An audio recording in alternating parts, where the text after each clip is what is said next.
His hair would look wonderful, though. Just flowing as he's riding the dragon. Can you picture those locks just blowing in the wind?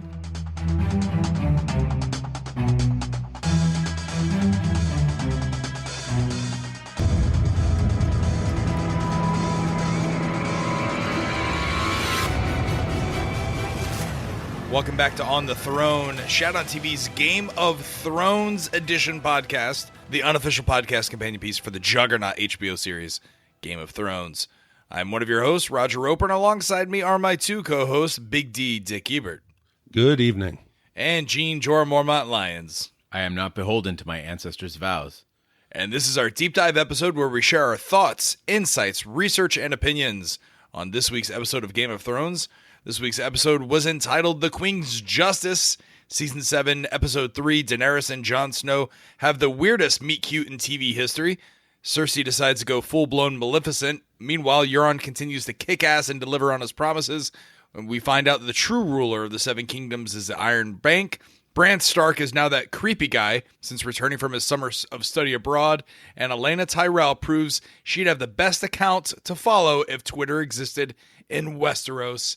Guys, I listened to the Instacast on my way back from San Diego. You guys absolutely rocked it. I thought this episode was fantastic, with the exception of some possible romantic interludes being forced down our throat between Jon Snow and Daenerys. Upon your second watch, did you find anything wrong with this episode?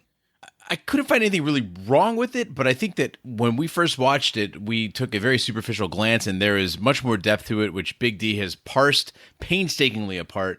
One thing I do want to say before we get started, though, is a lot of people are calling this the best Game of Thrones episode ever. How soon we forget. The Battle of the Bastards? Are you fucking kidding me? That is leagues beyond what we saw here. Battles have been truncated. We're not seeing deaths on screen. Things are implied. There's a lot of intrigue. And like you said, there's a little too much romance in the air for my taste. Yeah, it's a good episode, strong episode. Best? No, and I don't think it was meant to be. I still enjoy it as much as I did the first time, but upon this watch, I picked up on a lot more subtle details. And it kind of hit me when you mentioned that it was the bait and switch. They lulled us into the relaxed pace of the beginning of the episode, only at the end to have the big flip on the attack at Casterly Rock. And this time through, I was able to kind of block that out and to see what was going on. And I think I picked up a few things that were under the surface, but will play out bigger as we go into the season. Well, if you've never listened to On the Throne here at Shout on TV, here's what we do. We take the big overarching plot points, themes, discussions from the episode, and we break them down for you. We don't go in a linear format, scene by scene like other podcasts do, and we try to wrap things up in about 60 minutes. You can write us, email us, or tweet us. Our email address is hosts@shoutontv.com. Our Twitter address is @ShoutOnTV. Our Facebook, Shout on TV Podcast. If you put actually in the title or hashtag it, it will help us read your corrections or our omissions on our Thursday night podcast called it's not the Red Keep Diaries. It's the Small Council, right? Correct. It's one of our fan favorites. Also, if you have any theories, predictions, or thoughts on the episode, send those in as well. We can't read all of them, but you can see all of them on our website, shoutontv.com. Just search for The Small Council. That being said, Gene, what are the topics that we have on our little table here? So our topics are few tonight, but deep. So we're going narrow but deep, just like you like it, Raj. This one is going to be a look back at what we talked about on the Instacast, saying that the Lannisters are so good at planning, and Tyrion must be so bad. And we're taking a second look at that and going, maybe the Lannisters are getting a little too much intel. There's too many coincidences, and where are they getting that? Dick is going to share his ideas on that. We're also going to get into the possibility of this aerial assault on Euron's fleet. Who would lead it? Will Daenerys risk her life to do it? Is she warrior or is she queen? Can she be both? We're also going to talk about Jon's horrible problem he faces of convincing people of an enemy that they don't believe in this mystical world. And then also talk about some of the items we saw on the show, kind of looking at a Chekhov's gun idea of, will these items come into play later? They've been, displayed in front of us. We've got scrolls, we've got swords. What do they mean? Are they going to come back and make a big impact on the show? Also talk about a catalog of the Valyrian steel weapons that are out there in this world. And finally, we're going to wrap up with talking about Sansa's skills as a commander. We saw them on display here in this episode. And also her relationship and realizations about Littlefinger. So it's going to be a really, really deep podcast, guys. And before you start tweeting us already with the name pronunciations, let's just get this out of the way, guys. It's Sansa, not Sansa. It's Theon, not Theon. It's Wildlings, not Wildings. It's Miss Sandy, Tyrion, Bran, Bronn, Clegane, Cersei, and Jaime, right? Am I missing anyone? What else? Oh, you're missing Big D's favorite, Gendry. Gendry with the hard G. That's right. Somebody today told me that I continue to do the wilding, instead of wildling. So I promised them today that I was going to work on that. I said my brain and my mouth don't always communicate. Which is weird because when we were reviewing Major League over at Shat the Movies, you kept calling them Wildling, Ricky Vaughn. Bullshit, full That's what you did. Anyway, so the first topic for tonight, the Lannisters paying their debts by way of force. I said it in the intro, guys, if there's anything that we can all relate to in Westeros and the modern world, it's the fact that the big banks, the big corporations, they're still running the real show here. You had come up with the theory that Lady Olenna had possibly betrayed Daenerys and tipped off the Lannisters, and we kind of laughed at you. I now think there's a couple possibilities. Obviously now we know that Lady Olenna did not betray them because she divulges to Jaime that your brother and his new queen expect you to be a Casterly Rock. She wouldn't have said that if they're already privy to that information. So are there any potential snakes in the grass that you guys see? I mean, for me, I said it episodes ago when I said, when we were talking, when Raj brought up this idea of Lady Olenna, and I said, no, if it's anybody, it's Varys. And not because he had particularly shown any signs of betrayal, but the fact is that, as I said, he is a pragmatist. He makes wise choices. He does not pledge any deep allegiance, and he always hedges his bets. We've seen Varys now float from loyalty to loyalty, and basically, as you said, Big D, he is more loyal to the people than anyone else. Okay, all right. Well, let's break down, for those who didn't listen to the deep dive last week. The concept of this theory is that Olenna was the mole that is feeding information to the Lannisters. That's how Euron was able to intercept the Greyjoys' fleet on their way to Dorne. And at the end of the episode, when Jaime walks in, I was like, "Fuck it, old Raj was right." But I mean, if Varys is the only argument against this theory, and we want to stay true to Varys' character, why would he choose Cersei over someone like the Mother of Dragons? Well, I went back and I tried to think about unexplainable knowledge that the Lannisters have. Things that just seem to be happenstance. Yesterday we questioned maybe, Tyrion's a bit overrated as a leader and a strategist, but that doesn't jive. And watching the episode this time, I found myself asking, I said, okay, number one, how do the Lannisters know that the Iron Bank is calling in their debt? They haven't ever cared about debt. Cersei has conversation about it all the time, and they just brush it off. But now they know they're coming. I'm like, all right. So then I said, why would they risk sacking Highgarden now when everyone in Westeros, even Jon, says, why wouldn't you attack? You're bound to attack. Everyone's expecting them to attack, but they would risk taking the majority of the Lannister army and Jaime to Highgarden and leave King's Landing wide open, potentially exposing Cersei to being killed. They had to have a certain level of confidence in order to do that. And that confidence doesn't happen by accident. And then the final piece was, how did they even connect with Euron in the first place? There had to be some communication of information that's going around. He couldn't just pull up with the fleet. There had to be someone doing an introduction, and there's some kind of information flowing that we don't see. There is one other possibility, and I'd really like Big D to explore further on this Varys thing. I'd like to hear out this theory, but there is one other possibility that I think nobody's talked about, and that would be that it's Tyrion himself, that he actually still has an allegiance to the Lannisters, and that he uses Casterly Rock sort of tosses this as a way to show that he is loyal to Daenerys and willing to give up his own ancestral home.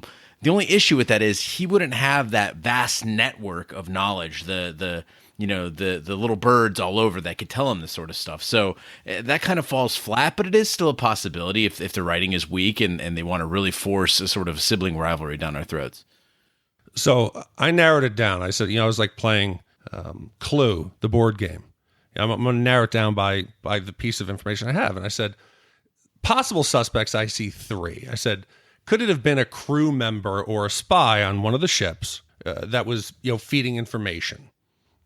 Unlikely. They wouldn't have knowledge necessarily of what was going on in the planning room. They might have known the direction they were going, destination, but not enough to really be of use. Second was possibly Qyburn has flipped Varys's network of little birds. Now, Qyburn replaced Varys as the Master of Whisperers and on the Small Council when Cersei got into power. She asks him a few occasions to use his network of little birds. First, to get information on the wildfire when she's planning the assault on the Sept of Baelor. Secondly, he uses the network, again, he says his little birds, to kill Maester Pycelle. I corrected myself there. Maester Pycelle. I'm learning, people. So he uses the network again to kill them. He also has the knowledge that the dragons have a vulnerability. They were actually injured in the fighting pits of Meereen. So I said, maybe the network of birds that Varys trusts, unbeknownst to him, is feeding information back. So that was my suspect 1. Any flaws you see in it or any holes? In it being Qyburn himself? Yeah. No. That Qyburn is getting the information from the network of birds that Varys is still using to collect information. Yeah, I mean, that makes perfect sense, except for it wouldn't have access to what is going on at Dragonstone itself. Agreed. It wouldn't have access to that planning session. And my thought was possibly they have to know what's going on at Casterly Rock. Are there still troops there? What's going on in King's Landing? Varys isn't operating in a vacuum. He's still collecting information. It doesn't stop. So I said maybe in that general, consumption of data that he was letting some out. It's okay. I boiled down to the end. I said, it has to be Varys. I didn't want to believe it. He's always been a pragmatist. He wants what's best for the realm. And I even said it on the Instacast. I said, I believe he'd be the best leader for Westeros. He's always cared about the people. I think I'm dead wrong now. And this is what led me to it. The conflict between him and Melisandre on the cliffs. I couldn't understand why he was so threatened by her. It didn't seem like it was anything for him to be upset about. She had brought a potential ally to Daenerys that could help. If you're truly looking out for Daenerys, you support that. But then it hit. Melisandre and Jon Snow, they're a variable he does not control. He didn't know they were coming. He's surprised by it. He doesn't want to be surprised anymore. And that could explain the tension. But following that scene immediately, Jon, you now have the King of the North into the throne room to meet Dany. Who's missing from that meeting? Varys. Melisandre. Well, yeah, but she's missing from the entire arrival. We're on Varys now. Right. He's missing from that meeting. All of her other advisors are there. This is obviously the most important meeting she's having that day. Why would he be gone? And the last moments of the conversation with Melisandre, he gazes out into the sea. There is one lone ship sitting there, and he looks at it for what seems like an extra beat. It's too long. And we know that ship is Jon's ship that he traveled south with. It wasn't the 2 or 3 ships described that are remaining of Yara's fleet. He's gone. He somehow miraculously now comes into the throne room with knowledge of what happened to Yara's fleet. Where would he have gotten this knowledge from at that exact moment? Unless he went to meet the ship and to make contact with someone, an intermediary. I mean, I wouldn't necessarily point to that ship. I like it. It's a possibility, but there's other ways you could receive the information. But again, there's nothing there that contradicts the idea that it is Varys, and he seems like the most likely. If you look at anybody else who's in that room, you've got Missandei, you've got Varys, you've got Tyrion. And you've got Daenerys herself, and I don't think she's double-crossing herself. So it seems... Oh, and I'm sorry, and Lady Olenna, who is now, dead and had her entire vault sacked by Jaime. All right, but let's ask the real question. The real question is, why would a man like Varys support a Lannister, a Cersei Lannister? Why would he support that? The answer is simple. His loyalty has fluctuated throughout the entire show. He first started serving the Mad King. Then he served Robert Baratheon. Then he started working against Robert. There was even a case where he testifies against Tyrion when he's on trial, then helps him escape. He will change allegiances. He's the one who sent the assassin to kill Dany, but yet then he immediately sends information to Jorah about the wine merchant who's going to poison her. He's done this. He's sent mixed messages. His allegiance fluctuates, and Dany even called him out on it. I think it's even telling when he has that conversation with Melisandre on the cliff. He says flat out that when common folk, when they get a taste of power, it's like when a lion gets its first taste of man, nothing is so sweet after. He's basically, it's almost a confession there where you're seeing that this may be even the roots of some sort of an idea of a democracy or a people's uprising. Maybe he's playing these thrones against each other to weaken both sides. Correct. He's an agent of chaos. He's benefiting the realm by having these large, powerful houses fight each other. And people are going to say, oh, well, maybe the Lannisters just figured it out. Maybe they're proficient. It was predictable that Tyrion would come. No, I was the military, okay? And yes, you could set the trap for Castle Rock, have it manned by a skeleton crew. But you cannot hide that entire fleet of Euron ships. Euron ships knew they were coming. And there's a reason why after he rode his horse into the throne room, he makes his appearance, he waves at the crowd, asks if Cersei likes the finger in the bum, he jets. He knows that attack is coming. That's predicated upon time. He rushes out of there. So he has the information, but it was sealed for me. He confesses. He promised Dany that he would never lie to her. And he doesn't, but he inadvertently confesses. Dany says when we start into the Tyrion voiceover of the attack in Tyrion's mind that we visually see of Castle Rock. And Dany says, what will they face? And he says, a difficult situation. They know we're coming. Tyrion, thinking that he's just using it as a matter of, just speaking off the cuff, says, yes, they think it's my quest for revenge. But Varys clearly says, no, they know we're coming. I took it upon second watch that he confesses in a way that was just hidden among all of their planning. I don't think there's a doubt it's him. I still don't believe it's Varys, but you put forth a lot of circumstantial evidence here. I don't want to believe it, but it has to be. There's no way this happens by accident. And the sad thing is Tyrion's biggest weakness is his faith in people. When he trusts someone, he trusts them implicitly, and he vouches for people. And his trust for Varys in the end, I think, will be one of the most devastating blows that he suffers. Well, I think the interesting thing about Tyrion here, though, is we talked about it a little bit in the Instacast, is he's at risk now, which this presents a really big problem for Daenerys. Currently, she has Varys as an advisor, she has Tyrion as an advisor, and possibly, Jon Snow and Sir Davos down the road. But if she were to look at Tyrion and go, we've failed in 3 to 4 different operations, you might not be the right person to be hand, and removes him from that position. Now Varys becomes her chief advisor, and this is even more precarious for her. So this is a really smart play by Varys, if it is in fact him. Yeah, and you can even track it further back. I didn't want to go to Varys's unexplained absence, where we were led to believe that he's going to meet with the Dornish, and he was setting up this, allegiance for Dany. He could have easily, in that time that he was gone, realized Daenerys isn't the leader I thought she was. I thought she was going to free the slaves. I thought she was going to be peaceful. She has some dangerous, mad queen tendencies. So he could have flipped even back when she was still in Meereen. But I just wanted to focus now on what we have that we could kind of lock down. And if you see holes in it, please shoot. Well, speaking of holes in the side of items that could possibly sink, Euron's fleet doing amazing jobs in the Narrow Sea.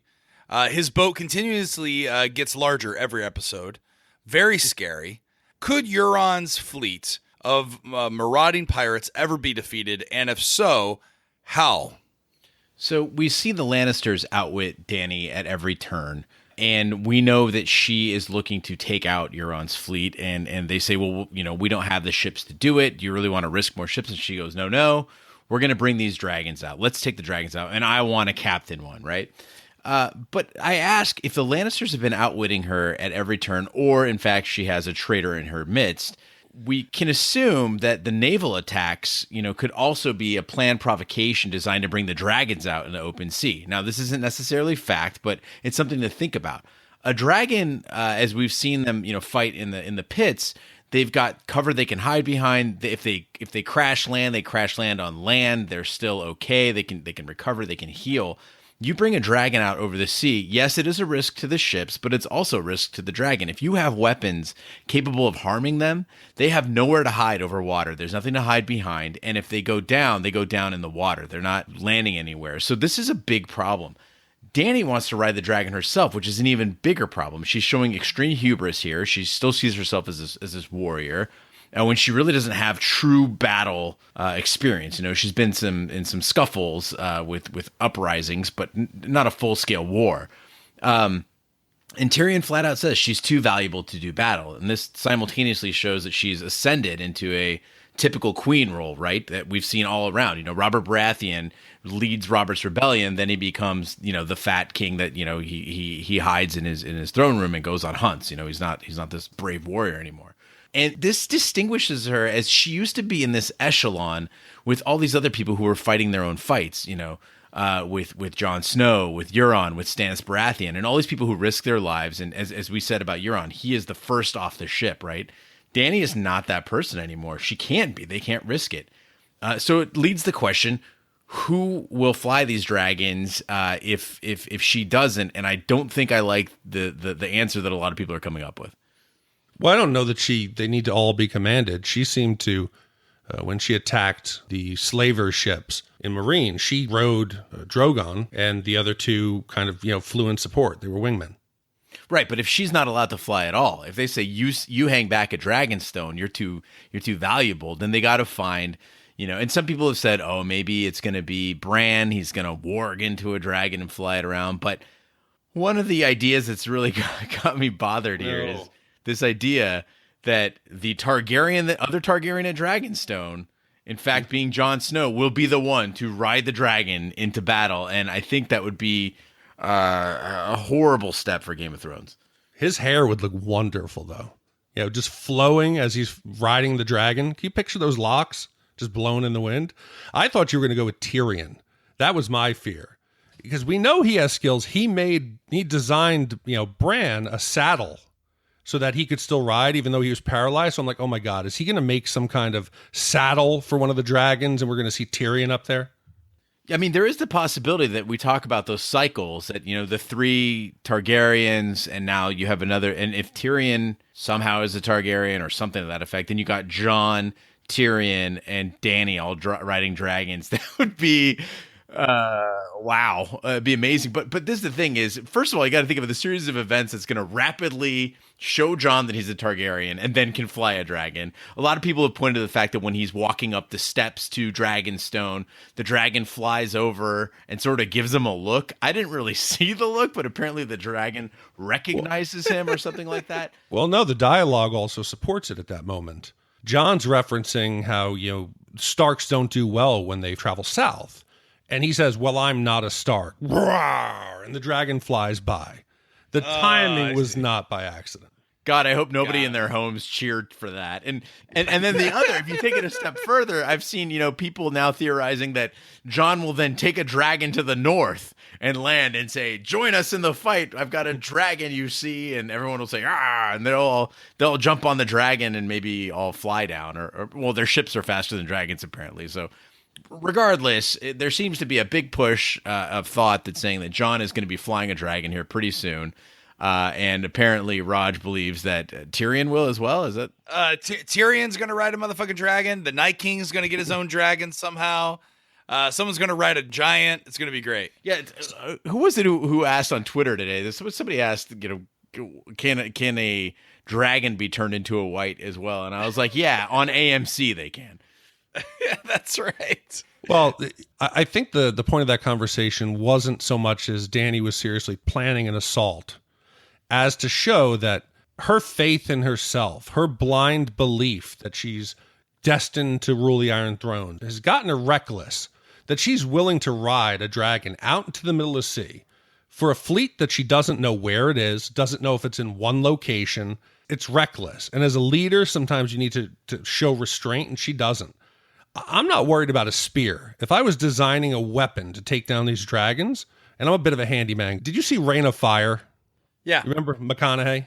That was before the reconnaissance. No, but my point is this. If you had some kind of a large net, like a net gun, that or like a net trebuchet that you could just catch the dragon in a net, if you could put those on a ship and you were able to take them down over the water, you could drown them. No, I mean, I get it. I see where you're going with this. But the thing I wasn't a fan of these scenes is that they were trying to do like some Westeros flirting between Dany and Jon. No, I think they were trying to make it awkward. And again, we have to give them some credit because just an episode ago, we saw that amazing scene with Grey Worm and Missandei.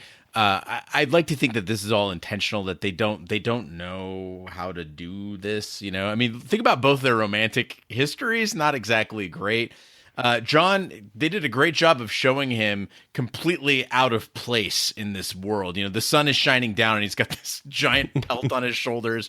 He's kind of hunched over, but he's got a big job ahead of him here. And you know, as she tells him to get to work and start mining the dragon glass, you know, we're not even sure that she believes him, and he's got to convince, you know, all these people. He's kind of in a fucked situation. Well, Jon is having, and this brings us to our next topic, Jon can't fucking convince anyone. He continually fails. Yeah, so I think he got the answer this episode. Tyrion believes him because he knows Jon. And Jon said, well, how do I convince people who don't know me that an enemy they don't believe in is coming to kill them? Tyrion's answer is people's minds probably aren't made for problems that big. Look at Jon himself. Jon's never seen a dragon. Jon's heard about the rumors. It's one thing to hear about a monster, and it's another thing to have three of them swooping down on you. I think in this moment, he realizes, shit, before I saw these dragons, I really didn't know if they existed. He's going to have to somehow show people they exist. Oh, yeah, no, completely. Well, I mean, listen, we talked about this before. I mean, unless they pull in the mountain, they pull in fucking Beric's sword, and they take the red amulet off of Melisandre, no one's going to fucking believe Jon Snow. Like, Jon Snow's got to do something big here to convince. And listen, if there's anything that's going to be able to convince Dany, it's going to be the fact that he was resurrected.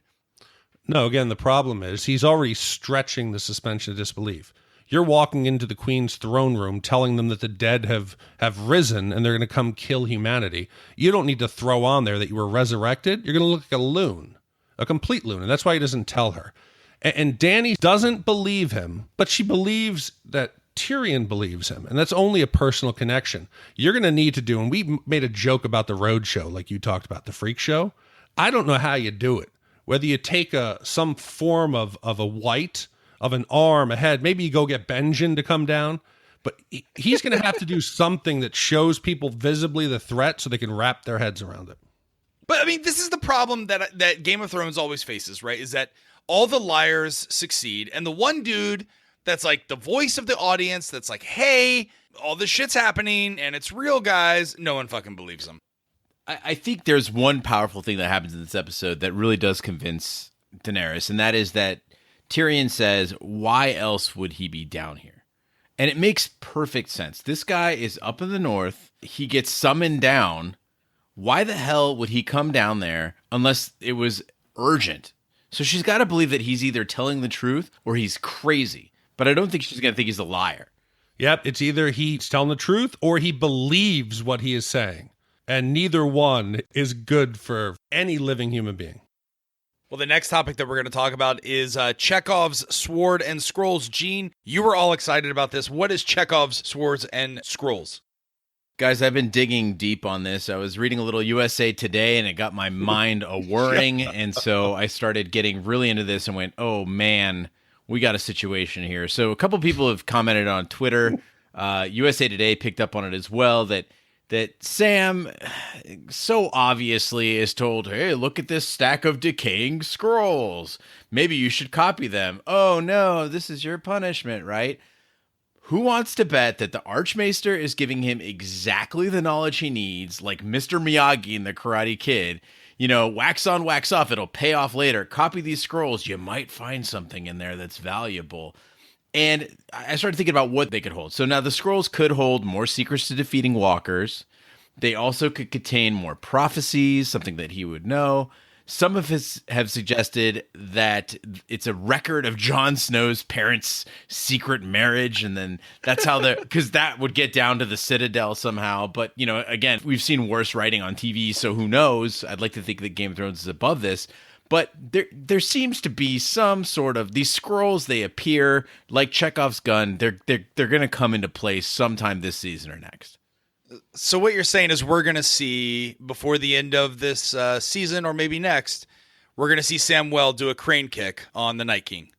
You know what? He's already killed, oddly, his own share of the undead, so who knows?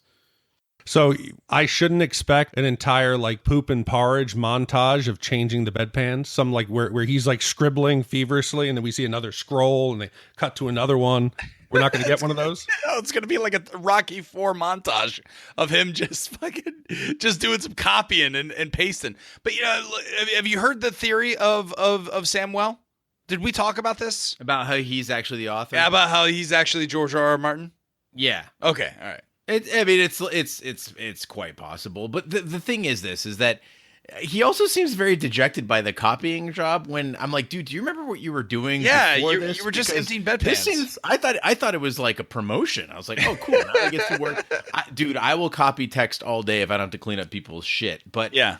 So anyway, the other thing we see, we see the scrolls, but the other thing we see is, again, the show is like ding, ding, ding, and they might as well just have flashing arrows here. Olenna, in a really weird piece of writing, sees that Jaime is carrying Joffrey's sword, Widow's Wail. Oh, you must be carrying Widow's Wail.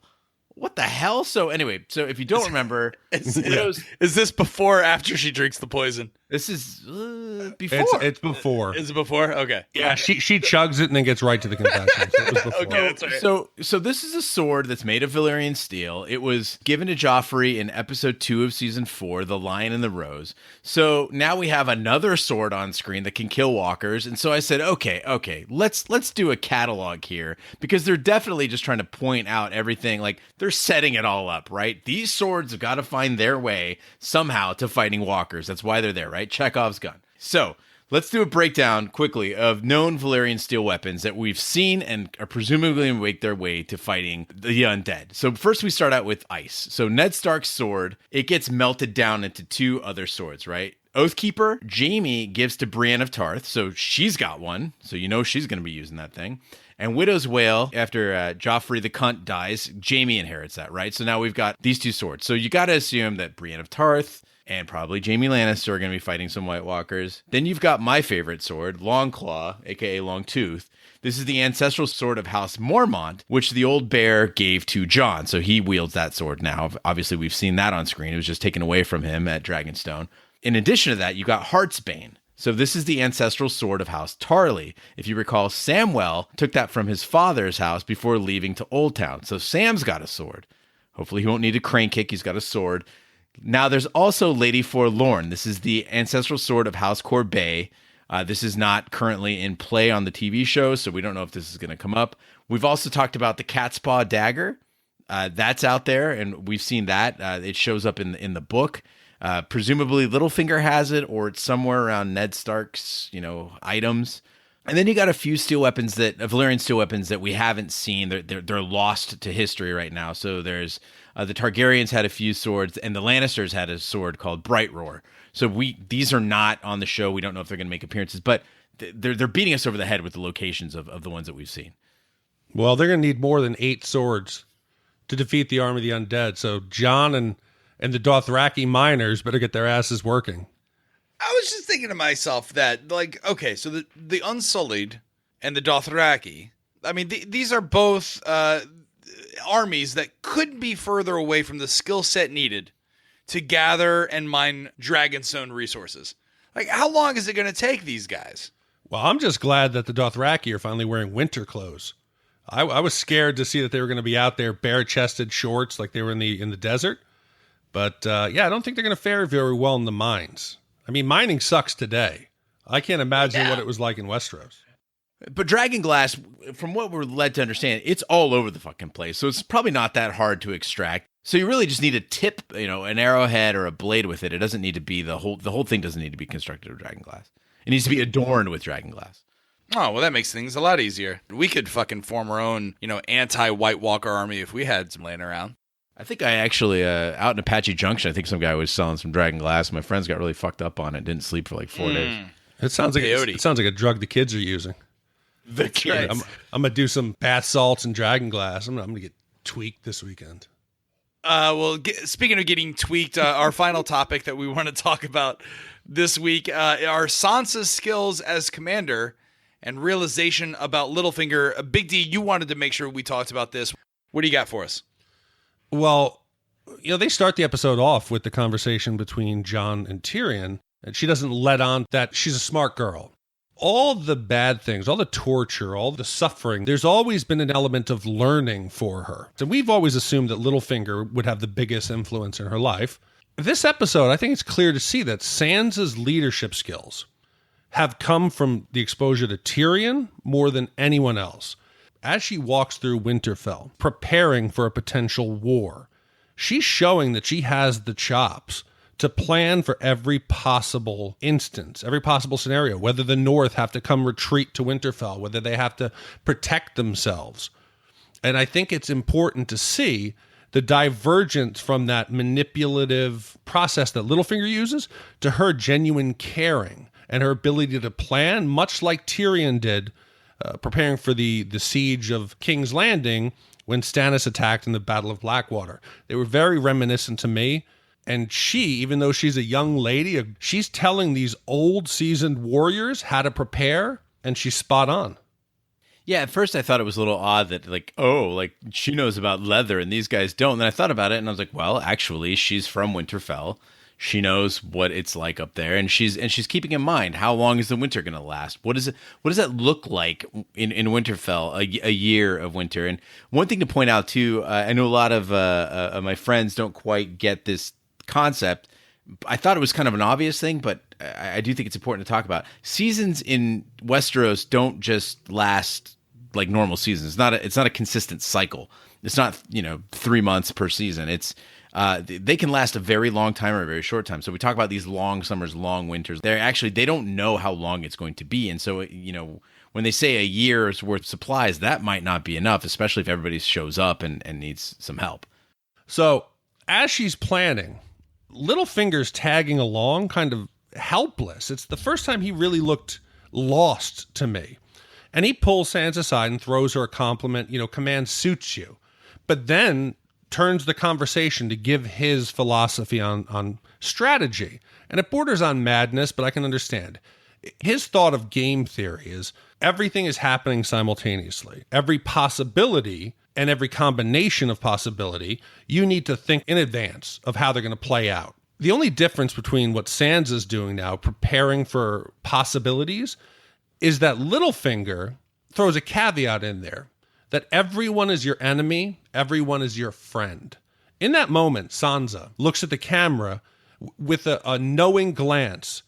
She, for the first time, realizes she's a pawn on Littlefinger's board, that his planning and scheming will not benefit anyone but himself, and that he is not looking out for her. And I think this is the beginning of the end of Littlefinger.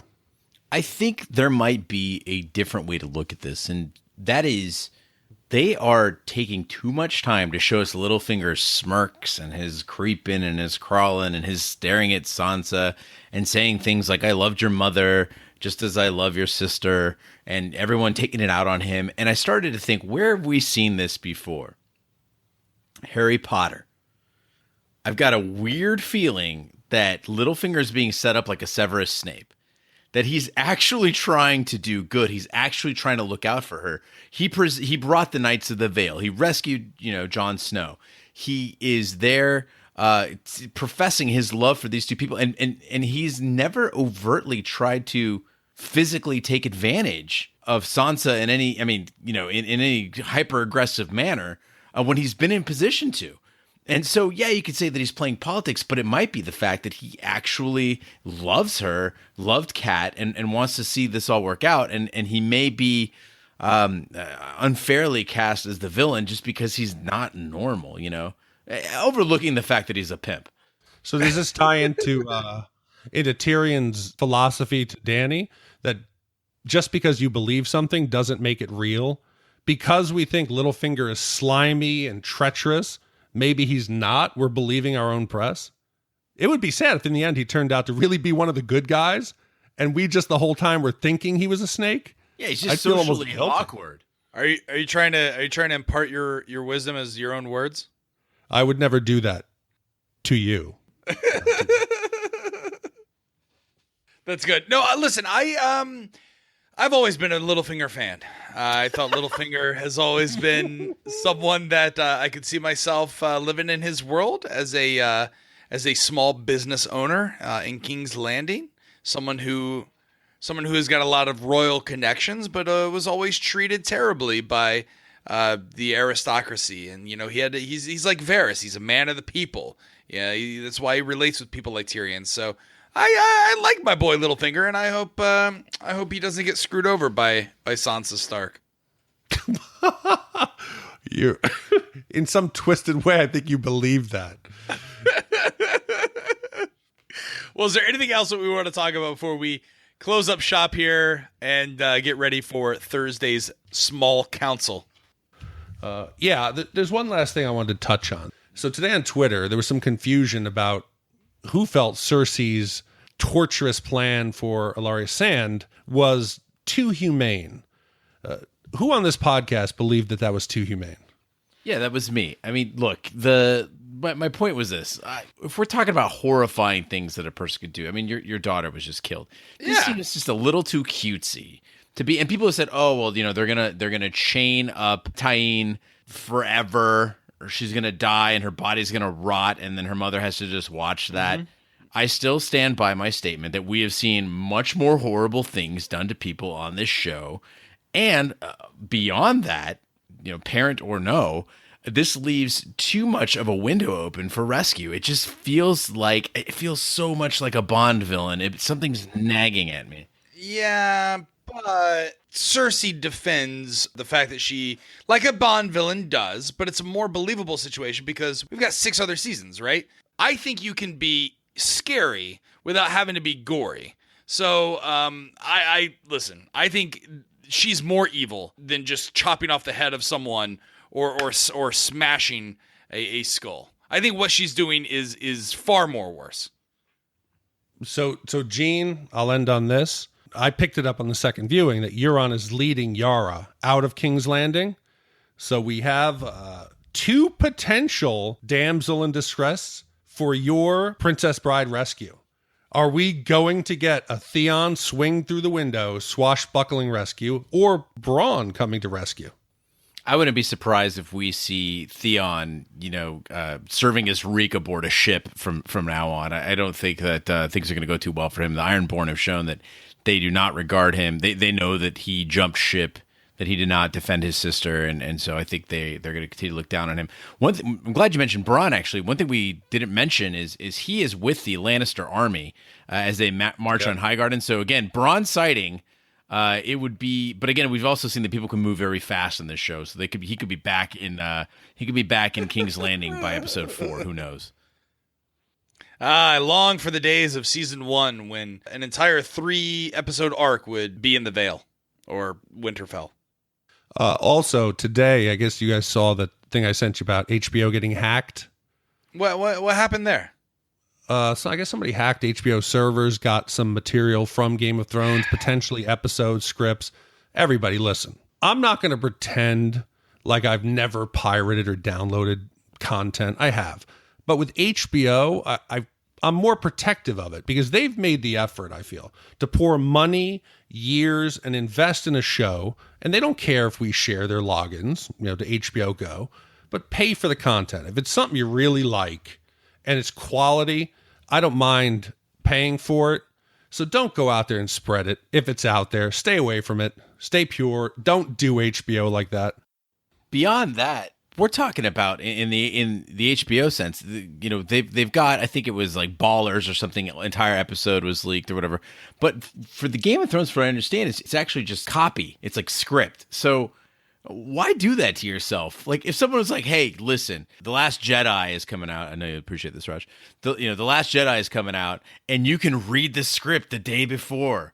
Why the hell would you want to do that? They made a movie of it. You wait a day, you can see it. It's beyond me. I hope that everybody out there says, "Fuck it, we're not even interested in looking," because again, this is art, and why ruin it for yourself? That's terrible. Yeah. So now's a good time to bring up our Patreon page. Speaking of getting content for free and not having to pay for it. No, listen, we all pay for HBO now. I mean, I cut my cable a long time ago. I'm sure most of you guys did as well. But there's one thing that you can fit in your budget. It's $14.99. Have HBO stream to all your devices.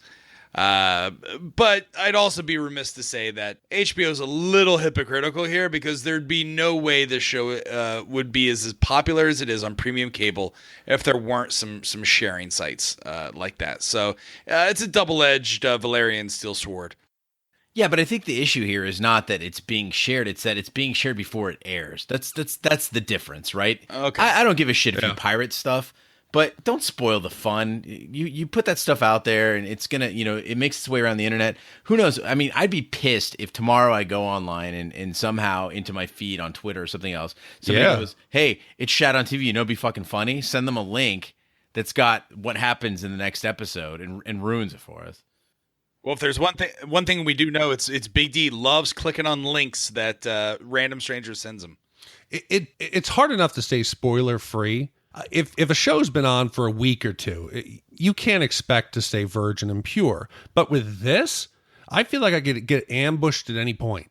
I feel like I could, like you said, I'm scared to click. I'm scared to go on Yahoo. I don't know what's going to pop up. There could be a picture. I'm now afraid of the internet. This probably should have happened years ago, but I'm a little weary until the season ends, at least. I mean, obviously you've been using the internet for some time, because you just said, I'm scared to go on Yahoo. my dial-up modem takes. I was gonna say you could use Lycos. Holy shit! At work, I do some social media and a little bit of customer service from time to time when I want to get down in the trenches. And man, if I see an email coming in from AOL, I just brace myself for the pain it's going to cause my brain. Come on, but I actually like Yahoo's homepage. I like the news. Oh, God. Oh, my God. Come on. Like right now, I'm reading here about Tom Holland's responding to Kirsten Dunst's Spider-Man comments. Where are you going to get this in-depth reporting?